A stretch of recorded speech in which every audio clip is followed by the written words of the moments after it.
ایک صحابی ان کے پاس آئے، کہا یا رسول اللہ صلی اللہ علیہ وسلم، میں دعا کرتا ہوں، میں درود پڑھتا ہوں، میں کتنا درود پڑھوں؟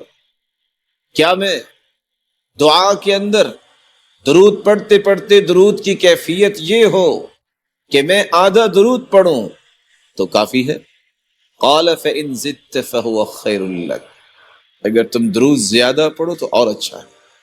قلت فالثلثین، دو ہی سے اگر درود پڑھوں تو؟ قال فإن زدت فهو خیر لک، اگر تم زیادہ درود پڑھ سکتے ہو تو زیادہ پڑھو، تمہارے لیے بہتر ہے۔